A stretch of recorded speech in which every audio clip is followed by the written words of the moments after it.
Welcome learners, this is your mentor, teacher and friend here. आज हम literature portion में Shakespeare के कुछ प्लेस को डिस्कस करेंगे जिनमें उन्होंने मास्क सीन को क्रिएट किया है। ठीक है, लेकिन इससे पहले हम एक बार क्विक रिवीजन कर लेते हैं उसका, किसका, जिसको हमने पहले डिस्कस किया हुआ है ऑलरेडी ग्रामर में। ठीक है, ज़्यादा टाइम नहीं लगेगा, एक क्विक रिवीजन है। तो चलिए without wasting our time let's begin. तो हमने लास्ट कुछ दिनों में सिंटैक्स को कवर किया था, उसके प्रैक्टिस सेशंस को भी हमने डिस्कस कर लिया था, लेकिन छोटे छोटे एक एक्सरसाइजेज हैं जो मुझे इंपॉर्टेंट लगे और क्विक रीजन के लिए बहुत अच्छे लगे, तो मैंने सोचा इनको ऐड करना चाहिए। ठीक है, चलिए स्टार्ट कर लेते हैं। बस इनको हमें 2 या 3 मिनट्स में फिनिश कर देना है। ठीक है, नंबर 1 माई फ्रेंड लाइक्स हो जाएगा, आपके सामने ऑप्शंस हैं। ठीक है, क्योंकि माई फ्रेंड सिंगुलर सब्जेक्ट है तो इसलिए सिंगुलर वर्ब भी आ जाएगा, तो लाइक्स हो जाएगा, नो डाउट। ए बर्ड के साथ में फ्लाइज हो जाएगा, इन द स्काई।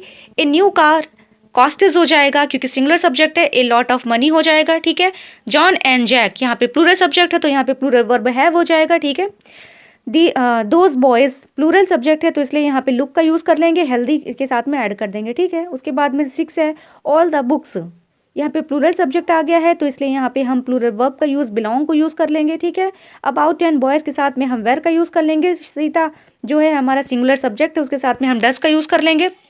फिर 9th है यू के साथ में हमेशा प्लूरल वर्ब आता है तो इसलिए हम यहाँ पे इंट्रोगेटिव सेंटेंस है लेकिन हम डू का यूज़ कर लेंगे स्टार्टिंग में। ठीक है, do you know his name. ठीक है, ये हमारा सेंटेंस हो जाएगा। उसके बाद में क्वेश्चन नंबर 10th है क्या है, वेर द बॉयज़, भाई द बॉयज़ लिखा हुआ है तो इसलिए ये प्लूरल सब्जेक्ट है तो वर्ब कैसी आएगी, वो भी प्लूरल आएगी, इसलिए यहाँ पे हम वेर का यूज़ करेंगे। क्वेश्चन नंबर 11 कह रहा है दैट पेन सिंगुलर है, काउंटेबल नाउन है, इसलिए यहाँ पे हम हैज़ का यूज़ कर लेंगे क्योंकि हैज़ जो है वो हमारा सिंगुलर वर्ब होता है। ठीक है, हैज़ बिन स्टोलन। उसके बाद में आता है ए फ्यू डॉग्स। फ्यू का मतलब भाई ये प्लूरल काउंटेबल चीज़ों के लिए आता है। ठीक है, प्लूरल काउंटेबल पर्सन्स के लिए आता है, आप ऐसे इसको मान लीजिए। ठीक है, तो डॉग्स है तो डॉग क्या, हमारे डॉग्स भाई प्लूरल हो गए तो इसलिए यहाँ पे हमारा जो वर्ब आएगा वो भी प्लूरल होगा। ठीक है, उसके बाद में हिज फादर एंड मदर यहाँ पे 2 सब्जेक्ट हो गए हैं तो यहाँ पे इसलिए हम प्लूरल वर्ब का यूज़ करेंगे। ठीक है, उसके बाद में नेक्स्ट आता है एवरी मैन। एवरी के साथ में आने वाला हर जो काउंटेबल नाउन होता है वो सिंगुलर होता है। ठीक है, तो यहाँ पे चूंकि सिंगुलर सब्जेक्ट है तो हम हैज़ का यूज़ कर लेंगे, हैज़ टू वाइज हो जाएगा। वी ऑल, वी यहाँ पे देखिए ये प्लूरल सब्जेक्ट है इसलिए यहाँ पे हम लर्न का यूज़ कर लेंगे, वी ऑल लर्न इंग्लिश। ठीक है, नेक्स्ट मिस्टर सेन और mister Roy in the class, यहाँ पे भाई क्या फिल होगा, फिल क्या होगा, यहाँ पे इसका यूज़ करेंगे। क्यों यूज़ करेंगे, क्योंकि मैंने आपको पढ़ाया था जब इधर और निदर नॉर या और का यूज़ किया जाता है तो वर्ब के पास आने वाला जो सब्जेक्ट होता है उसके अकॉर्डिंग वर्ब का यूज़ किया जाता है, तो मिस्टर सेन सिंगुलर है तो इसलिए यहाँ पे इसका यूज़ किया जाएगा। ठीक है, next does his friend, does क्यों हो जाएगा, क्योंकि his friend by singular subject है इसलिए यहाँ पे डज का यूज़ कर लेंगे, डू का कोई कॉन्सेप्ट नहीं बनता है। नेक्स्ट है वेयर ही लीव नाउ, भाई यहाँ पे क्या होना चाहिए, भाई ही के अकॉर्डिंग आना चाहिए हमारा जो क्या है, वर्ब है जी, तो वर्ब हमारा डज हो जाएगा क्योंकि ही जो है वो सिंगुलर काउंटेबल नाउन नहीं कहेंगे, प्रोनाउन है। ठीक है, लेकिन सिंगुलर सब्जेक्ट है। ओके,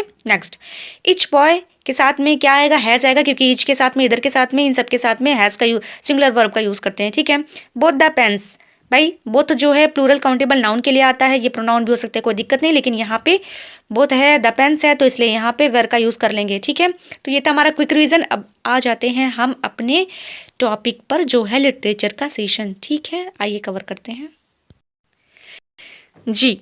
तो अब हम लोग आते हैं लिटरेचर सेशन पे जिसमें शेक्सपियर हैं अपने प्लेस के साथ में जिनमें मास्क सीन को उन्होंने क्रिएट किया हुआ है। ठीक है, सबसे पहला हमारा जो प्ले है वो है हेनरी एट्थ। ठीक है, इसमें मास्क सीन है, इसको हम लोगों को याद कर लेना है। ठीक है, सेकंड प्ले है हमारा ए मिडसमर नाइट्स ड्रीम जो एक कॉमेडी है। ठीक है, इसमें भी हम मास्क सीन को पाते हैं।